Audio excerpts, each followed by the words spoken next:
I never thought I'd feel small in a room full of people I once called friends.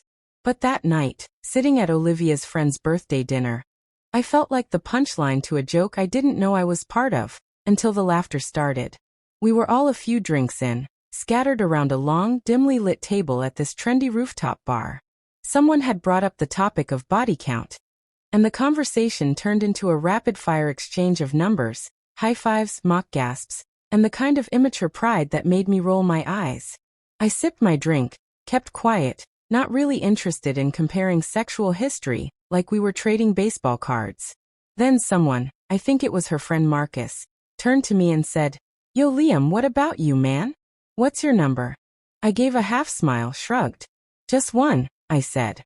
And that's when Olivia, my girlfriend of a year, burst into laughter. Not polite, not surprised. It was that loud, exaggerated kind of laugh people use when they're trying to put someone in their place. "One," she repeated, turning to the group like she'd just heard the world's dumbest joke. "Oh my God, are you serious? Wait, you've only slept with one person before me." She looked at me, wide-eyed, grinning like it was hilarious. I nodded slowly, unsure of what reaction she expected. She turned back to the table. "I thought he was joking when he first told me. I mean, isn't that kind of sad? Like, how do you even know what you're doing with so little experience?" More laughter. A few shocked faces. A few murmurs of awkward sympathy. I felt my ears burn. Not from shame, but from the sharp sting of betrayal. I'd trusted her with that part of me. I told her early on that I wasn't the hookup type. I'd only ever been serious about one woman before her. She said she respected that. She said it made me more genuine. But now she was using it to mock me, in front of people who didn't even matter to me. And worst of all, she was smiling like she was proud of it. Like emasculating me was some kind of performance art. I didn't argue. I didn't storm off or make a scene. I just sat back, let the laughter roll past me, and nodded slowly. "You're right," I said quietly. "It is sad. Especially now." She raised an eyebrow. "What's that supposed to mean?" I met her eyes and smiled. That's when the room got quiet. Because what she didn't know, what none of them knew, was that I'd come to that dinner with a plan. Her public humiliation had just lit the fuse. I didn't say much that night. Not to her, not to anyone. I stayed until dessert, smiled when people made small talk, nodded when Olivia draped her arm around me like nothing happened. But inside, I was somewhere else entirely. Something had cracked open in me. Not rage. Not bitterness. Just clarity. That moment, that laugh, had shown me exactly who Olivia was when no one was watching. And more importantly, when everyone was. She didn't love me for who I was. She loved the version of me that made her look good, feel better, and laugh louder.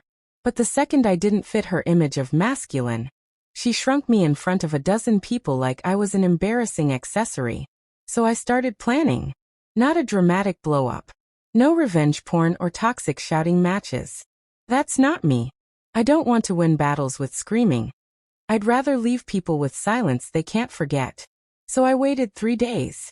During those 3 days, I acted like nothing had happened. I still kissed her goodbye before work. Still texted her funny memes. Still asked if she wanted dinner. And she, being who she was, assumed she'd gotten away with it. That my silence was submission. That her little joke was forgotten. It wasn't. I invited her to a cozy double-date dinner at a quiet restaurant 2 neighborhoods away. Just us, and a couple friends who had been in stable relationships for years. People she admired, whose opinions mattered to her. The kind of people who'd never say anything in public, but would definitely talk afterward. I picked the spot carefully, not too loud, no distractions, just enough ambience to give every word weight. Halfway through the meal, we got on the topic of relationships again. Someone mentioned trust, and Olivia leaned forward with that same confident tone she always used when she wanted to sound wise. Honestly, trust is everything. Like if you humiliate your partner or tear them down in front of others, that's the fastest way to destroy what you've built.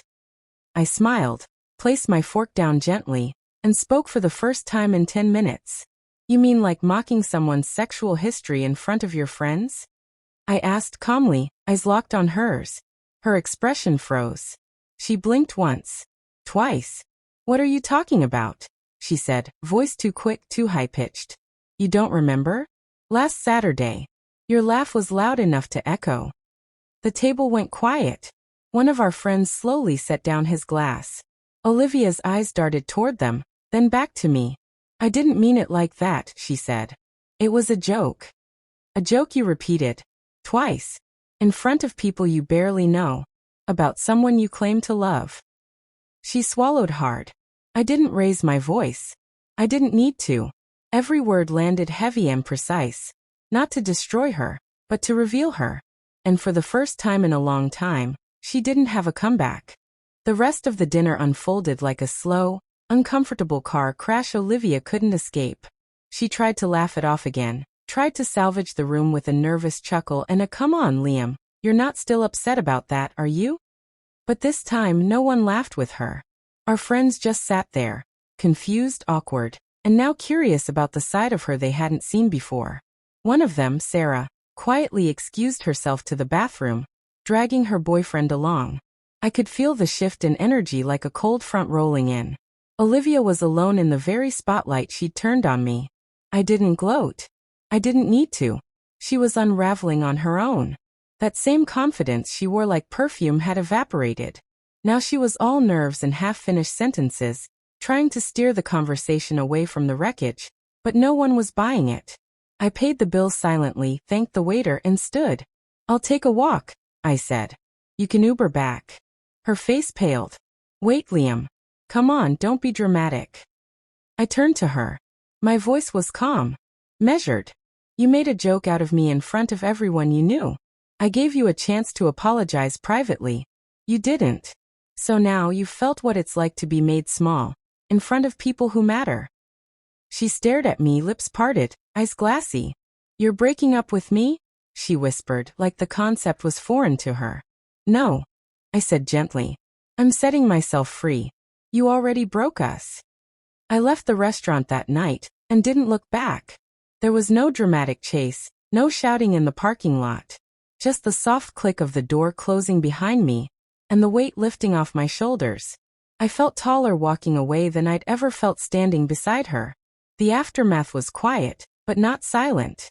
She texted, called, left voice notes. Everything from, "I was just joking," to "You're overreacting," to "I miss you." I read them all and replied to none. Because I had nothing left to say. She'd said enough for both of us. On that rooftop, with that laugh, in front of people who still talk about it behind her back. Weeks passed. Sarah told me Olivia's been distant from the group. That her charm feels forced now. That people don't look at her the same. Karma didn't need me to fight for it. It just needed me to step aside and let it work. As for me, I'm still quiet. Still thoughtful. Still the man with a low body count. And now, thankfully, one less toxic relationship to carry around. And next time someone asks me that same question, I'll still say one. But I'll mean it differently. Because now I know. It's not how many people you've slept with. It's how many you've trusted. And how many actually deserved it.